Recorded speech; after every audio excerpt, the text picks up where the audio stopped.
Good morning students. How are you students? जैसे कि आप जानते हैं, हम ज्योग्राफी का लेसन नंबर 5 कर रहे हैं। और इसमें अब तक जो हमने जो अपने वर्ल्ड के अंदर जितने भी जो कॉन्टिनेंट है उनके बारे में हमने जाना। उसके बाद जो हमारा जो टॉपिक स्टार्ट हुआ था वो हाइड्रोस्फीयर पर जो स्टार्ट हुआ था, जिसके अंदर हमने वाटर बॉडीज़ के बारे में हमने पढ़ा। और इसके अंदर एक जो टॉपिक जो आता है वो काफ़ी इंपॉर्टेंट बात जो इसमें बताया गया है कि वर्ल्ड का जो 97% जो वाटर है वो वाटर जो है वो ओशन के अंदर पाया जाता है। और वो साल्टी वाटर है, जो कि हम उसको डायरेक्ट जो उसको यूज़ नहीं कर सकते। और हमारे पास पास जो फ्रेश वाटर है वो सिर्फ ओनली 3% है। और उस 3% के अंदर अगर हम बात करते हैं तो उस 3% का जो 70% है वो ग्लेशियर या फिर स्नो कवर्ड एरिया के अंदर है। और उसके बाद जो हमारे पास बच जाता है 30%, उस 30% के अंदर भी जो वाटर है वो मोस्टली जो अंडरग्राउंड वाटर है, लेक्स है, रिवर्स है। तो इस प्रकार हम देख सकते हैं कि हमारे पास जो फ्रेश वाटर है उसका जो कंटेंट है वो काफ़ी हमारे पास कम है, उसकी क्वांटिटी जो है हमारे पास काफ़ी कम है। और इसीलिए कहते हैं कि भी जो हमें जो सेव वाटर सेव अर्थ, पानी को हमें काफ़ी बचाना चाहिए, अदरवाइज जो ना ये इन फ्यूचर जो है हमें प्रॉब्लम क्रिएट हो सकती है। तो आज हम देखते हैं कि जो हाइड्रोस्फीयर है उसकी क्या इंपॉर्टेंस है।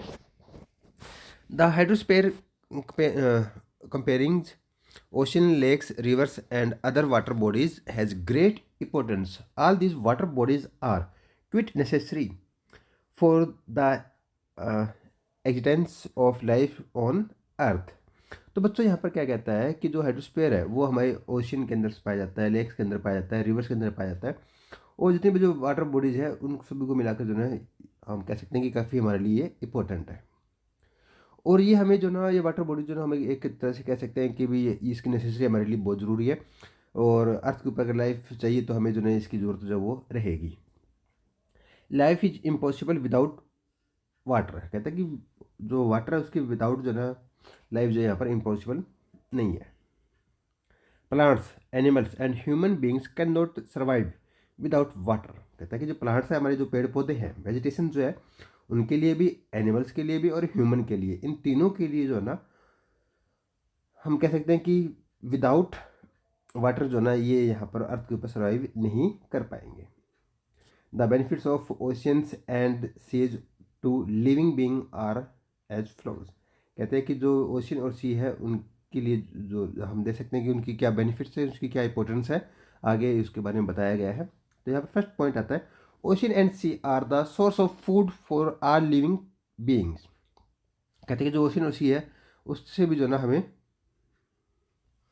हमें जो फूड मिलता है, जो जितनी भी लिविंग थिंग है उनसे जो हमें फूड भी जो हमें मिलता है। सेकेंड है, ocean and seas regulate the climate on the earth, they are also a source of rain and the chief अगेंस्ट ऑफ कूलिंग द एटमोसफेयर। तो कहता है कि जो ओशन उसकी जो ना वो हमें जो क्लाइमेट है उसको, अर्थ का जो क्लाइमेट है उसको रेगुलेट करता है। ये देखो, एक तो ये हो गया कि जो ना ये जो रेनफॉल होती है उसका जो सोर्स है, क्योंकि पानी जो है सबसे ज़्यादा हमें ओशन से ही प्राप्त हो रहा है। उस तो वहाँ से जो है ना रेनफॉल जो है ना वो होती स्टार्ट भी, जो जितनी भी रेनफॉल हो रही है वो वहाँ से जो है ना वो वाटर वेपर जो बनते हैं। उसके बाद कहता है कि जो एटमॉस्फेयर को जो कूलिंग करने का जो काम है वो भी जो ना एक इसको हम कह सकते हैं कि ये चीफ एजेंट है, जो कि एटमॉस्फेयर को जो है ना वो बैलेंस बनाए रखती है।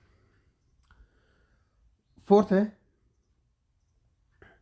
Huge reserve of petroleum and natural gas are found in the offshore regions. तो कहता है कि जो ऑफ शोर रीजन यानी कि जो अपने तट के किनारे हैं उस भाग के अंदर जो ना पेट्रोलियम नेचुरल गैस जो ना वो मिलती है। और पेट्रोलियम से आप सभी जानते हैं कि जैसे इससे जो है हम इसको रिफाइन करेंगे तो उसमें से पेट्रोल निकलता है, डीजल निकलता है, क्रोसिन का तेल निकलता है, कार्ड निकलता है। तो ये चीज़ें जो ना उस पेट्रोलियम से निकलते हैं, तो इसको हम कह सकते हैं कि एक तरह से ब्लैक लिक्विड जो ना ये गोल्ड है। फिफ्थ है, ocean and seas are a good source of tidal energy. तो बच्चों ये जो ओशियन और सी जो है ना वो हमें हमारे लिए जो है एक काफ़ी टाइडल एनर्जी जो हमें प्रोवाइड करवाती है, जिससे जो इलेक्ट्रिसिटी जो है जनरेट होती है। इसमें क्या होता है कि जैसे ये हमारा सी हो गया, तो एक पास जो है यहाँ पर दीवार लगा दी जाती है, उसके अंदर जो है टरबाइन लगा देते हैं। और जैसे टाइड आता है तो इसमें क्या होता है कि जो वाटर लेवल है वो अप हो जाता है। और अप होने पर जो है क्या होगा कि ये जो ना वाल को क्रॉस करके पानी साइड जाता है।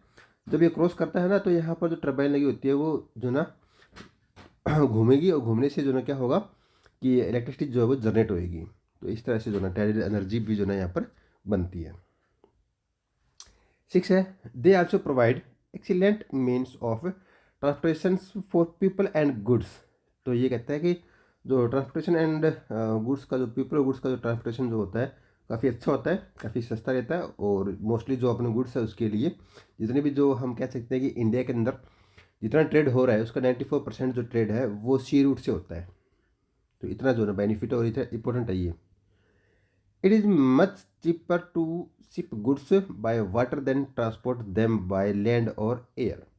तो कहता है कि अगर हम शिप के द्वारा जो ट्रांसपोर्ट कर रहे हैं गुड्स का, जो सामान का जो ट्रांसपोर्ट करेंगे वो काफ़ी चीप है, जो लैंड और एयर से काफ़ी चीप रहेगा, काफ़ी सस्ता रहेगा ये। सबसे महंगा जो वो एयर है।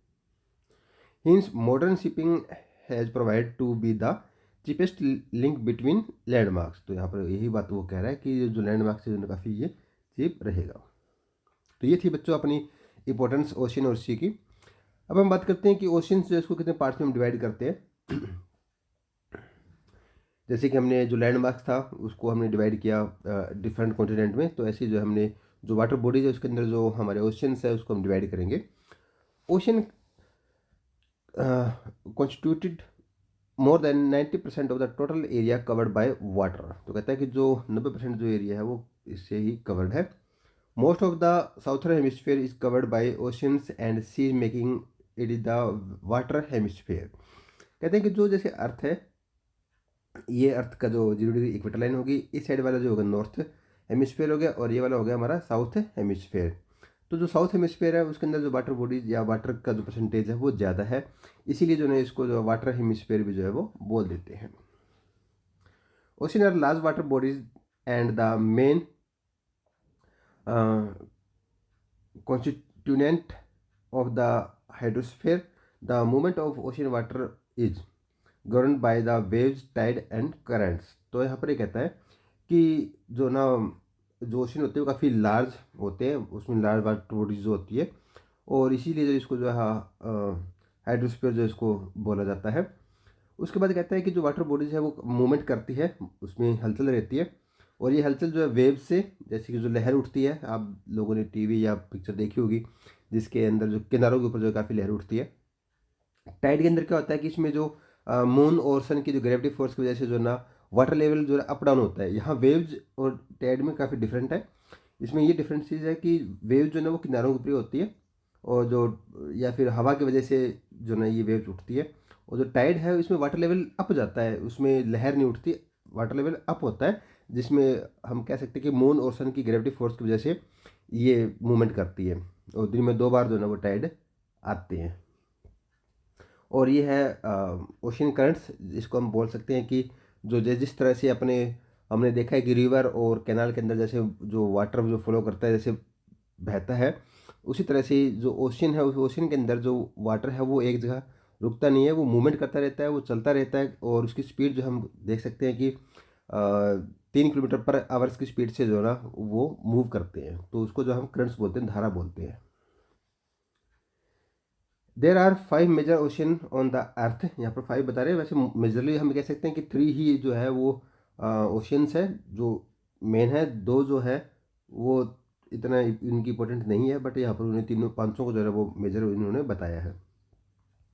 सबसे पहले है the Pacific ocean. The Pacific ocean separates Asia from Australia. It is the largest and deepest of all the oceans. तो बच्चों यहाँ पर कहता है कि जो पैसिफिक ओशन है वो एशिया और ऑस्ट्रेलिया तक का जो ना एरिया कवर करता है। और ये कहता है कि यह सबसे लार्जेस्ट है, सबसे बड़ा है, और सबसे डीपेस्ट यानी कि सबसे गहरा है ocean. The Mariana trench in the Pacific ocean about 11,022 metre deep. तो यहाँ ये बात हमने पहले भी जो है पढ़ी हुई है। Is the deepest point in the world. The Pacific ocean separate our the 1/3 of the earth. तो कहता है कि ये 33% जो एरिया कवर करती है। It is regular in shape and is bounded by Asia and Australia on one side and south America on the other. तो बच्चों यहाँ पर कहता है कि जो एशिया अगर आता है एक साइड, इसके ऑस्ट्रेलिया आता है एक साइड, दूसरी side south America and south north America भी इसमें आप ऐड कर सकते हैं। मैं भी आपको जो मैप, जैसे आपने वर्ल्ड का जो मैप देखा था, आप उसमें दिखाया था कि एक साइड जो है वो नॉर्थ अमेरिका, साउथ अमेरिका के जो वेस्टर्न पार्ट है, और एशिया और ऑस्ट्रेलिया का जो है ना वो ईस्टर्न पार्ट है, उस दोनों के बीच में जो है ना ये वो पैसिफिक ओशियन आता है। नेक्स्ट हमारा Atlantic ocean. The Atlantic ocean is the second largest ocean in the world. It is shaped like the letter S. It is bounded by North America and South America in the west and Europe and Africa in the east. तो ये कहता है कि जो हमारा Atlantic ocean है, उस ocean के वेस्ट में जो है वो नॉर्थ अमेरिका और साउथ अमेरिका आता है, और ईस्ट उसके जो एटलांटिक ओशियन है उसके ईस्ट में यूरोप एंड अफ्रीका जो है वो आता है। तो इसके बीच में जो है ना ये हमारा ओशियन है, और इसकी शेप जो है ना वो लगभग इस टाइप से है, एस शेप की।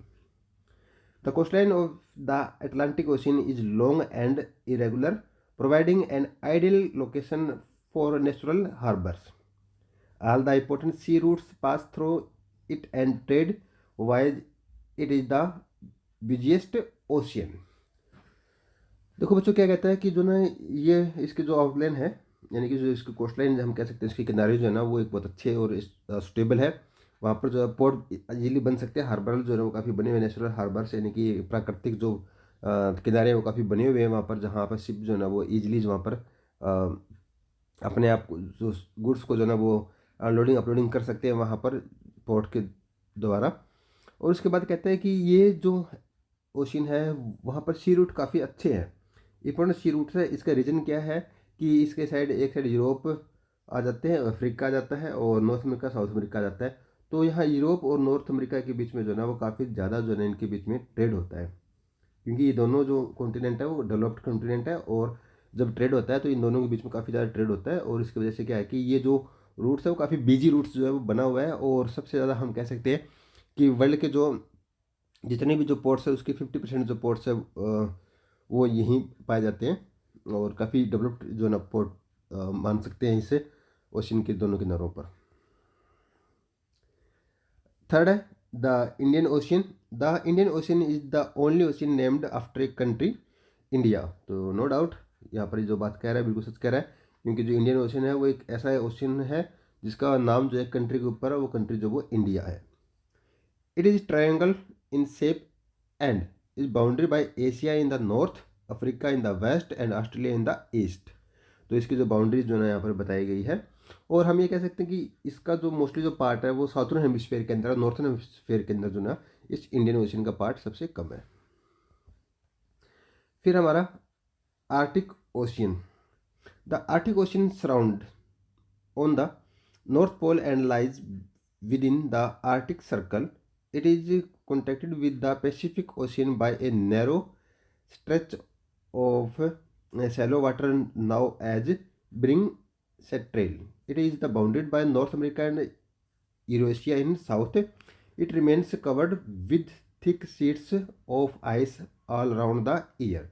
तो बच्चों जैसे मैंने आपको बताया था कि इसका ज़्यादा एरिया नहीं है, बट फिर भी इसके बाद थोड़ा हम पढ़ रहे हैं। ये कहते हैं कि नॉर्थ पोल से लेकर जो अपने आर्टिक सर्कल है, जो कि 66 degree and half minute north के बीच में जो है ना ये आ जाता है, वहाँ से लेकर जो है ना जो पोल के बीच में का जो एरिया है वो इस आर्टिक ओशियन का है। ओके बच्चों, उसके बाद कहता है कि जो ना ज़्यादा ये वास्ट नहीं है, काफ़ी नैरो स्ट्रक्चर से उसको कह सकते हैं, काफ़ी एक नैरो बेल्ट की तरह जो ना ये यूज़ किया जाता है। और मेन बात ये है कि यहाँ पर जो ना ये आइस शीट कवर्ड है भी इस पार्ट के अंदर जो ना बहुत सी जो ना हम आइसबर्ग भी बोल सकते हैं, जो कि पानी के अंदर घूमती है, जो बर्फ़ के जो बहुत बड़े टुकड़े होते हैं, जिसमें जो हम कह सकते हैं कि उसका 1/10 हिस्सा जो है ना वो ऊपर दिखता है, बाकी जो है ना नीचे होता है, यानी 1% ऊपर, 90% जो वो पानी के नीचे होता है। काफ़ी बड़े होते हैं। जैसे आपने वो टाइटैनिक शिप के बारे में सुना होगा, तो वो शिप जो ना इसी तरह से जो ना वो उनके आइसबर्ग के टकराने से वो डूब गई थी। तो ऐसे जो ना उस सी के अंदर वो घूमते रहते हैं आइसबर्ग पूरे साल। काफ़ी हम कह सकते हैं कि काफ़ी डेंजरस रूट है ये, यहाँ पर अगर कोई शिप जाती है तो उनके लिए। नेक्स्ट है हमारा द अंटार्कटिक और southern ocean. The Antarctic ocean is bounded by Antarctica जो अपने जो कॉन्टिनेंट है उसके साथ लगता है। ये भी सेम एज ही है जो कि 66 डिग्री एंड हाफ मिनट, ये साउथ के अंदर आ जाता है, ये साउथ के अंदर आ जाता है, वो नॉर्थ के अंदर था। Due to extremely low temperature the ocean remains frozen throughout the year. तो कहते हैं सेम वही कंडीशन, टर्म एंड कंडीशन है यहाँ पर जो कि हमने आर्टिक ओशन के बारे में पढ़ा था। लो टेम्परेचर काफ़ी ज़्यादा रहता है यहाँ पर, क्योंकि यहाँ पर अंटार्कटिक जो ओशियन है, जो कॉन्टिनेंट है ना, उसकी वजह से यहाँ पर ठंड ज़्यादा रहती है। Water bodies smaller than oceans are called seas. तो कहते हैं कि वाटर बॉडीज काफ़ी कम है यहाँ पर, इसको जो है कई बार सी भी बोल सकते हैं हम। A sea may be a part of an ocean. तो कहते हैं कि जो सी जो होते हैं वो ओशियन के पार्ट होते हैं। फॉर एग्जांपल जैसे कॉन्टिनेंट होते हैं, कॉन्टिनेंट के अंदर कंट्रीज जो आ जाती है, सेम एज ओशियन के अंदर अगर उसको अलग अलग अलग हम पार्ट में डिवाइड करेंगे तो उनको सी बोलते हैं। तो इसमें यही मेन डिफरेंसेज है, ओशियन जो है काफ़ी लार्ज होते हैं और सी जो है काफ़ी छोटे होते हैं। The Arabian sea, the bay of Bengal are some example of seas. तो यहाँ पर हमने पढ़ा है अरेबियन सी के बारे में और बे ऑफ बंगाल के बारे में, ये एग्जाम्पल है हमारे सी के। तो बच्चों आज के लिए इतना ही करेंगे हम। जो हमने जो हमारा हाइड्रोस्फीयर का टॉपिक है वो कंप्लीट कर लिया है। अब हम नेक्स्ट जो टॉपिक होगा हमारा एटमोसफेयर के बारे में, वो हमारी नेक्स्ट वीडियो के अंदर आएगी। तब तक के लिए friend, thank you and have a nice day.